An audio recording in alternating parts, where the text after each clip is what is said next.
Halo murid-murid semua, kembali lagi dengan Sir Januar. Nah, saat ini saya akan menjelaskan catatan 6. Oke. Nah, sebelumnya saya mau jelaskan, mau ingatkan sama kalian, catatannya agar disalin di buku catatan. Oke, salin menggunakan tulisan tegak bersambung. Oke, salin dengan rapi, perhatikan semua penulisannya. Oke. Nah, perhatikan catatan kamu yang pertama. Nomor 1. Teks non-fiksi adalah tulisan yang tidak bersifat fiksi, tetapi berdasarkan fakta dan kenyataan. Oke, fiksi artinya hayalan, berarti tidak nyata. Oke, nah yang nomor 2. Teks non-fiksi merupakan karangan yang dibuat berdasarkan fakta, realita, atau hal-hal yang benar-benar terjadi dalam kehidupan sehari-hari. Oke, fakta maupun realita itu artinya benar-benar terjadi. Benar-benar terjadi dalam kehidupan kita sehari-hari. Oke. Nah, yang nomor 3. Contoh teks non-fiksi adalah laporan, esai, artikel, biografi, dan lain-lain. Oke, biografi itu nanti dijelaskan di nomor 6. Oke, yang nomor 4. Artikel adalah karya tulis lengkap, misalnya laporan berita atau esai dalam majalah atau surat kabar. Nah, yang nomor 5, esai adalah karangan prosa yang membahas suatu masalah secara sepintas lalu dari sudut pandang pribadi penulisnya. Oke, antara artikel dan esai itu ada perbedaan. Oke, yang nomor 6. Biografi adalah riwayat hidup seseorang yang ditulis oleh orang lain. Oke ya, biografi adalah riwayat hidup seseorang yang ditulis oleh orang lain. Nah, bedakan dengan nomor 7, autobiografi. Oke, baik biografi maupun autobiografi itu sama-sama riwayat hidup. Nah, tetapi autobiografi adalah riwayat hidup pribadi yang ditulis sendiri. Jadi kalau biografi, riwayat hidup seseorang ditulis oleh orang lain, sedangkan autobiografi itu riwayat hidup pribadi yang ditulis oleh diri sendiri. Oke, nomor 8. Ciri-ciri teks non-fiksi antara lain bersifat faktual. Faktual artinya fakta atau benar-benar terjadi. Yang kedua atau yang B, gaya bahasa baku dan jelas. Berarti bahasa yang digunakan itu baku dan jelas. Yang ketiga atau yang C, berdasarkan fakta dan kenyataan. Jadi sama tadi, faktual berdasarkan fakta dan kenyataan juga. Oke, yang nomor 9 adalah penggunaan huruf kapital dalam bahasa Indonesia. Ada beberapa aturan dalam penggunaan huruf kapital. Oke, ada beberapa aturan dalam penggunaan huruf kapital. Oke, yang pertama itu adalah huruf kapital itu digunakan dalam huruf pertama awal kalimat. Nah, huruf pertama awal kalimat. Jadi semua kalimat, baik kalimat berita, perintah, kalimat tanya, itu harus diawali dengan huruf kapital. Nah, contoh kalimatnya perhatikan. Semua siswa telah selesai melaksanakan ujian PTS 1. Nah, itu kalimatnya. Nah, jadi yang menjadi awal kalimatnya yang mana? Itu adalah huruf S pada kata semua. Jadi huruf S-nya itu harus ditulis huruf kapital atau huruf besar. Oke. Yang kedua, huruf kapital itu digunakan huruf pertama dalam kalimat langsung. Nah, kalimat langsung itu ditandai dengan adanya tanda petik 2. Tanda petik 2. Oke ya. Nah, lihat contohnya. Apakah kamu sudah belajar? Tanya Nina. Nah, jadi di sini yang menjadi kalimat langsungnya adalah kalimat yang diapit oleh tanda petik 2, yaitu apakah kamu sudah belajar? Nah, jadi di awal kalimat langsung itu harus ditulis huruf kapital atau huruf besar, yaitu huruf A pada kata apakah. Oke ya. Nah, jadi semua di dalam kalimat langsung itu harus digunakan atau ditulis huruf kapital. Oke. Yang ketiga atau yang C, huruf kapital itu digunakan ungkapan yang berhubungan dengan keagamaan. Ungkapan yang berhubungan dengan keagamaan. Oke, contohnya perhatikan seperti ini. Kalau dia ungkapan keagamaan, itu harus diikuti nama orang. Oke, contohnya seperti ini. Saya akan buat dua kalimat. Kami sedang berkunjung ke rumah pendeta. Kalimat kedua, kami bertemu dengan pendeta William di supermarket. Nah, di sana di dalam dua kalimat itu terdapat kedua-duanya terdapat kata pendeta. Nah, salah satu di dalam kalimat itu, salah satu kata pendeta itu menggunakan huruf kapital dan menggunakan huruf kecil. Nah, di kalimat pertama, kami sedang berkunjung ke rumah pendeta. Oke, ke rumah pendeta di sana kata pendeta itu ditulis huruf kecil. Oke, karena tidak diikuti nama orang. Sedangkan kalau yang kedua, kami bertemu dengan pendeta William di supermarket.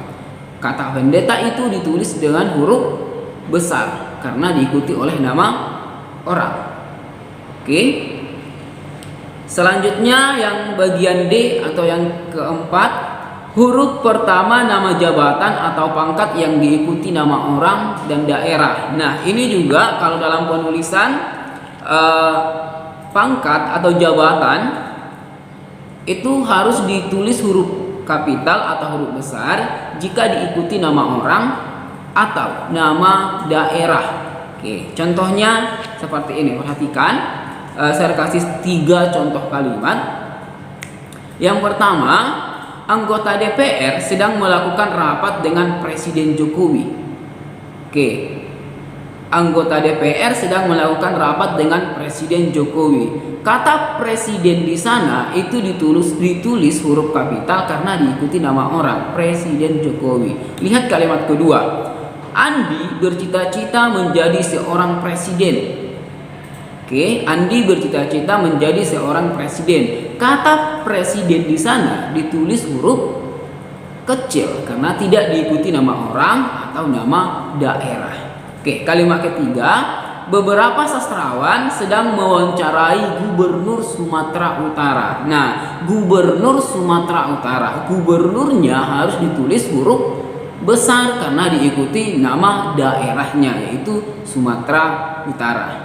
Oke, selanjutnya yang bagian E itu adalah huruf kapital digunakan huruf pertama nama bangsa, suku dan bahasa. Nah, ingat ya, yang ditulis huruf kapital itu adalah nama sukunya, nama bangsanya dan nama bahasanya. Nah, saya kasih sebuah contoh.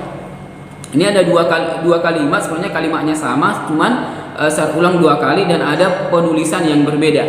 Yang pertama, mayoritas masyarakat di Sumatera Utara adalah suku Batak. Oke, kalimat kedua dengan sama, mayoritas masyarakat di Sumatera Utara adalah suku Batak. Nah, di kalimat pertama, oke, kata suku S-nya itu huruf kecil, yang huruf kapital adalah huruf B pada kata Batak.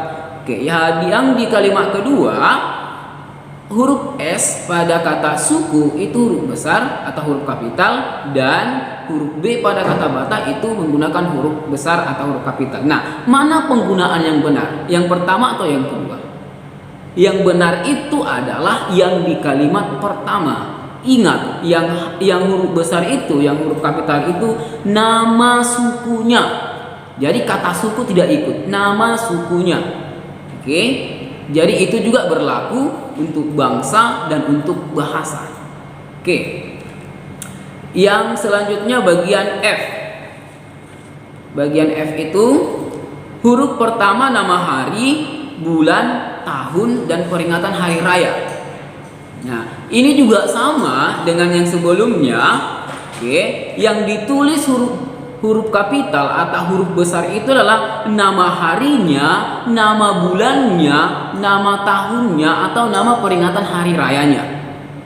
Oke, contohnya seperti ini. Ini 3 buah kalimat dengan 2 kalimat yang sama, tapi ada penulisan yang berbeda. Perhatikan di kalimat pertama, kami akan pergi berenang setiap hari Minggu. Kalimat kedua, kami akan pergi berenang setiap hari Minggu. Kata hari pada kalimat pertama hanya ditulis huruf kecil, pada kata hari pada kalimat kedua hanya ditulis huruf besar, dan kata minggu itu kedua-duanya ditulis huruf besar. Oke, mana yang benar dari dua kalimat ini? Yang benar itu adalah kalimat pertama, yang huruf kapital itu hanyalah nama harinya, yaitu minggu. Kata hari itu tidak perlu ditulis huruf kapital atau huruf besar. Nah, lihat di kalimat ketiga. Kakek dan nenek akan berkunjung ke rumah minggu depan. Perhatikan di sana ada kata minggu. Pada kalimat ini, pada kalimat ini kata minggu ditulis huruf kecil. Kenapa huruf kecil? Karena kata minggu pada kalimat ini tidak menyatakan hari minggu.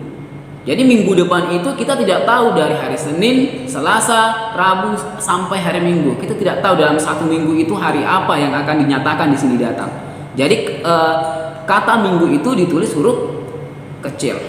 Oke, yang selanjutnya, yang bagian G, huruf kapital juga digunakan pada huruf pertama setiap kata pada judul tulisan, kecuali kata tugas. Ya, huruf pertama pada judul tulisan kecuali kata tugas. Apa itu kata tugas? Kata tugas itu adalah kata yang tidak mempunyai arti jika berdiri sendiri. Kata tugas itu terdiri dari kata depan, kata hubung, kata seruan. Ya, contohnya kata depan di, ke, dari mana? Atau kalau kata hubung dan, atau tetapi, kemudian, dan seterusnya. Nah, contohnya. Oke, contohnya, nah, yang pertama ini bayangkan saja ini adalah sebuah judul tulisan ya.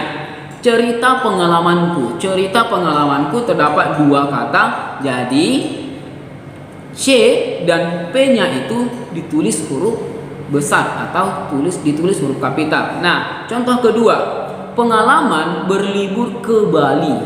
Nah, di sana terdapat 4 kata, salah satunya adalah kata tugas, yaitu kata ke.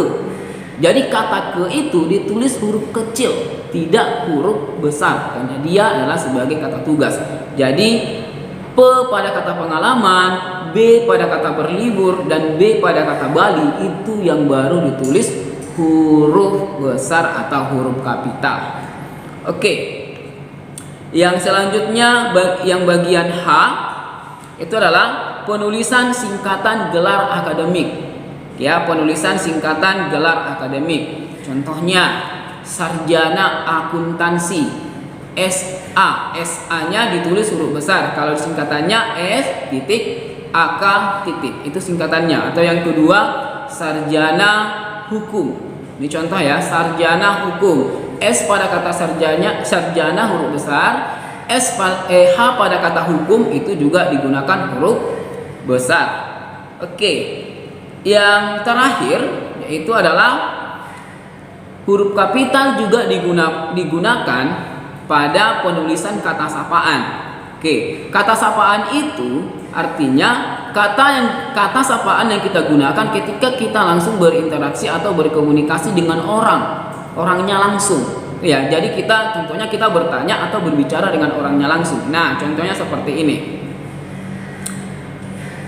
Sedang apa di sini, Nak?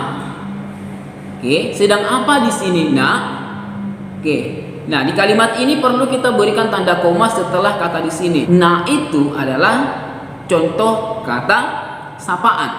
Nah, jadi kata na, n pada kata na itu harus ditulis huruf besar. Oke, nah jadi itu beberapa penggunaan huruf kapital yang umum yang sering digunakan. Oke ya, yang salah satunya itu mungkin dan kamu juga harus tahu itu adalah bahwa penulisan nama kota itu harus digunakan dengan huruf kapital. Yang nomor 10. Nomor 10 dan nomor 11 adalah peribahasa. Jadi perhatikan ya, nomor 10 peribahasanya, di atas langit masih ada langit. Artinya ada yang lebih pandai dari orang yang sudah pandai. Oke, yang nomor 11 peribahasa juga, sedap jangan ditelan, pahit jangan segera dimuntahkan. Arti dari peribahasa tersebut adalah berpikirlah baik-baik sebelum bertindak agar tidak menyesal. Oke, demikian penjelasan catatan 6. Oke, jangan lupa catatannya kamu salin di buku catatan kamu, tulis dengan rapi dan kamu kirim atau upload ke GCR biar Miss atau Sirnya bisa koreksi. Oke. Nah, sampai di sini pembelajaran kita. Sampai bertemu di pelajaran berikutnya. Bye bye.